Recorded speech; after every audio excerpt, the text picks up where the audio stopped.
തലവേദന എന്ത് ചെയ്തിട്ട് മാറുന്നില്ല. എനിക്കാണെങ്കിൽ രാത്രി ഉറക്കം വരില്ല, ഒന്നും വരുന്നില്ല. നിങ്ങൾ എന്തേലും ഒരു മരുന്ന് എഴുതി തരുമോ? 24 മണിക്കൂർ പിന്നെ ഫോൺ കളിച്ച തലവേദന അല്ലാതെ പിന്നെ എന്താ വരാൻ? വാപ്പ ദുബായിന്ന് വരും വിചാരിച്ചു. ഇത് ആദ്യം പോയിട്ട് എന്റെ ഫോൺ കൊണ്ട് വല്ല അടുപ്പത്തിടെ ഓന്റെ തലവേദന മേലെ അങ്ങോട്ട് ഇനി ക്ലിനിക്ക് വരരുത്. പോയിക്കോ.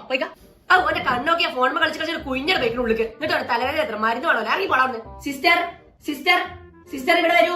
Yes ma'am. ആ സിസ്റ്ററെ, എന്റെ പരിയിലെ തിരുമ്പേ ഒന്നും തോരണ സ്ഥലമല്ല. അപ്പൊ ഞാൻ കുറച്ച് ഡ്രസ്സ് നമ്മുടെ ക്ലിനിക്കിന്റെ മുകളിൽ ടെറസിൽ ഇട്ടിരുന്നു. നല്ല മഴ വരുന്ന ചെന്ന് എടുത്തേക്കുവോ? അല്ല മാം, ഞാനിവിടുത്തെ നേഴ്സാണ്. ഇത് ആരാണെങ്കിലും ജിക്കിന്റെ മോളെ പോലെയാണ്. വാണെങ്കിൽ എടുത്തോ, എന്റെ ശമ്പളം കട്ടി വേഗം പോയി എടുത്തേ. നല്ല മഴ വരുന്നുണ്ട്, വേഗം പോയി എടുത്തോ. എങ്ങാനും ഡ്രസ്സ് ആയിട്ട് നടഞ്ഞാണ്ടല്ലോ സൂചന വെക്കുവല്ലേ. ഉള്ള കാര്യം പറഞ്ഞത്. ഉലുവ 100 ഗ്രാം, 1/2 കിലോ ചപ്പാത്തി പൊടി. ഡോക്ടർ 2 ദിവസമായിട്ട് ഭയങ്കര പനി. 100 ഗ്രാം. എന്താണ് തലമേ? അതൊന്ന് മുടി കളർ ചെയ്താണ് ഡോക്ടർ. സിസ്റ്ററെ, ഇമാതിരി മരകൊത്തിയാണ് നിങ്ങളുടെ കയറ്റി വിട്ടിട്ട് ഞാൻ പറഞ്ഞിട്ടില്ല. അവന്റെ തല പോയി മുട്ടടിച്ചിട്ട് വേണം. മുട്ടടിച്ച് അല്ലെങ്കിൽ മരുന്നില്ല, ഇറങ്ങി പോടുന്നു. നിങ്ങൾ പേഷ്യന്റിന്റെ കൂടെ വന്നതാ? അതെ. ഡോക്ടർ ഇവിടെ ഭയങ്കര ചൂടാണല്ലോ, AC നിട്ടൂടെ? AC ഇട്ട കറണ്ട് ബില്ല് കൂടും. എന്റെ വലിയ പോന്നാണ് ഞങ്ങൾ കറണ്ട് ബില്ല് അടക്കുവോ? AC വേണ്ട, കുഴപ്പമില്ല. Doctor patients waiting.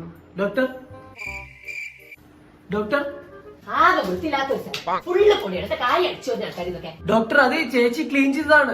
ഇതേപോലെ ക്ലീന് ഇവിടെ ഫുള്ള് പൊടിയാണ്. ഇനി ഇവിടെ പൊടിയില്ലെങ്കിൽ തന്നെ ഇടക്കിടക്ക് എനിക്കൊന്ന് അടിച്ചു വരണം. അതിന്റെ ഒരു സമാധാനത്തിനാണ് എന്റെ പണിയാണ്. ഡോക്ടറെ ഇരിക്കട്ടെ. ചളി മാറൂല്ലേ? ഇങ്ങോട്ട് കേരള തുടക്കം കണ്ടില്ല മനസ്സിലാങ്ങൾ. നിങ്ങൾക്ക് എന്താ കൊല്ലല്ലേ? സിസ്റ്റർ മൂപ്പർക്ക് വരക്കുള്ള ഒരു മരുന്ന് കൊടുത്താണ്. ഇവിടെ കേരളത്തിൽ പോയിക്കാണി ഇങ്ങനെ വരും. ഇറങ്ങാറാകാനായിട്ട് കൊരാ പനി എന്നൊക്കെ പറഞ്ഞത്. ഡോക്ടറെ കണ്ടാൽ പൊയ്ക്കോളി, അവിടെ മരുന്ന് എടുത്തേ. ഇവിടെ പൊയ്ക്കോളി. ആയിക്കോട്ടെ. നിങ്ങളെ കുട്ടിക്ക് മൂത്രക്കല്ലാണ്. എന്തേ കുടിച്ചിട്ടില്ലേ? പെപ്സി സാധനം പോയി കുടിച്ചോ. ഇമ്മമാര് ജീരകവെള്ളം കരിങ്ങാലിവെള്ളം തരുമ്പോൾ ഒരു പൂച്ചല്ലേ. അനക്കൊക്കെ മൂത്രത്തിലേ കല്ലല്ല ഹോളോബ്രിക്സ് വരും. പോയി കുടിച്ചോ, സാധനം പോയി കുടിച്ചോ. കൺഗ്രാചുലേഷൻസ്.